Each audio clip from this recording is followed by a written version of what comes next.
Ito ang unang araw ng bicycle touring ko sa long vacation dito sa South Korea. Kaya di ko na sinayang ang pagkakataon na matatakan ang aking bicycle passport. Tara, samahan niyo ako sa first day ng rides ko.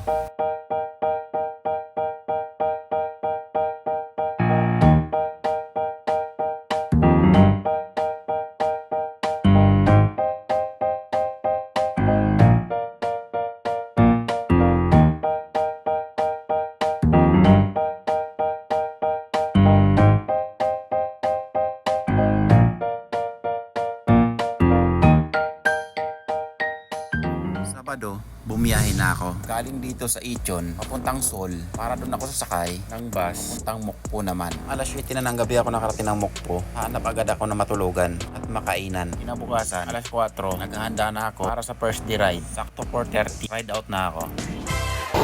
Okay guys, okay, dito na tayo sa unang tatak. Dito na umpisa yung unang bike spot dito sa Mokpo. Ito yung Mokpo. Ito ay karugto na ng dagat na yun sa kabila.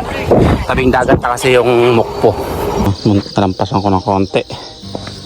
Okay guys, dito na tayo sa unang tatak. Ito na yung pinakaunang tatak dito sa Mokpo. Ayan, yung saan kang Haguo Hakuduk Enchon Sinto.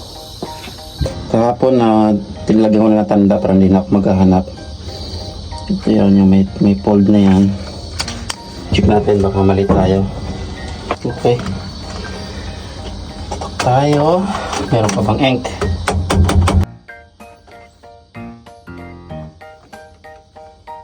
Okay, 1-0 na to. Ang kasunod ay tatakbo naman tayo ng 36 km. Medyo malayo to, 36 km bago tayo makapag pangalawang tatak. So, let's go. Okay, search ko muna yung address ng pangalawang tatakan. Kasi para hindi tayo magka-ligaw-ligaw. Pangalawang tatakan ay confirm. Search natin.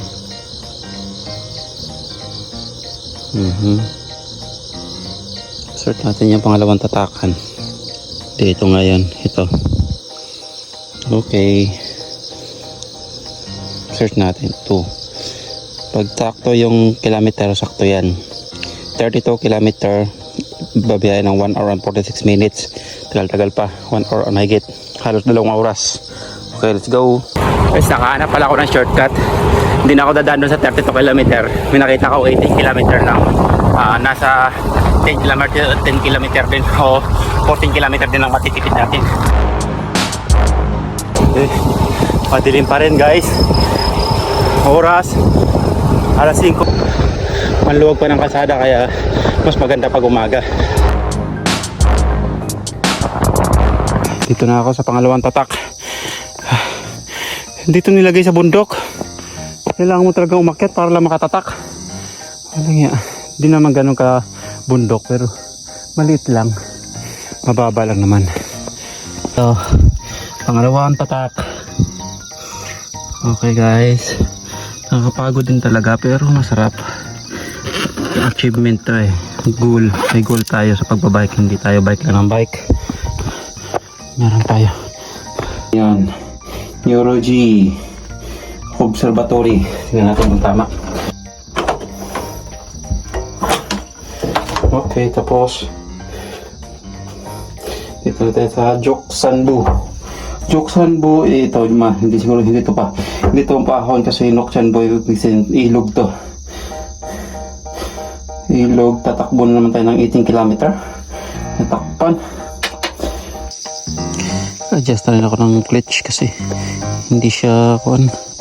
Medyo wala siyang pwersa sa kuan. Nasa dulo yung pwersa niya. Yeah, kailangan natin i-adjust. Dito yung kanina eh. Ang pwersa niya nasa dulo. I-adjust ko. Nag-adjust yung sapatos ko.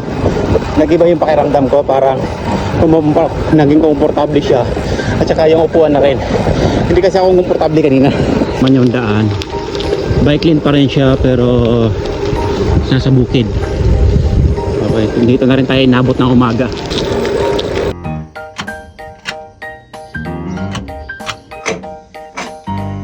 10:30, natapos ko rin ng isang pathway, yung violet na kulay. Humigit 100 kilometer din, pathway na yun. Ang dami ko rin pinagdaanan. Dahil sa nag-shortcut kasi ako, may mga matitinding ahon din akong nadaanan. Mahaba. Pagkatapos kong kumain, pahingang konti para tuloy ang ride.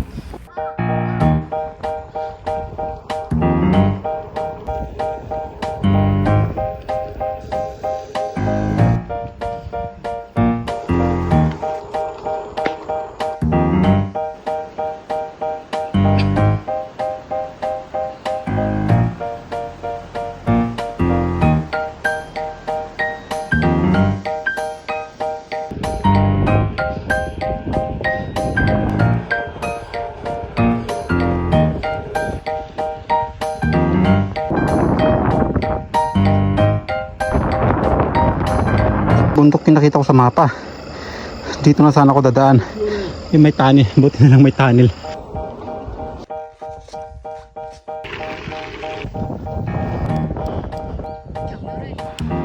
Inaabot na rin ako ng gabi. At may dalawang bike spot pa para matapos ko ang buong pathway. Ang saklap pa talaga.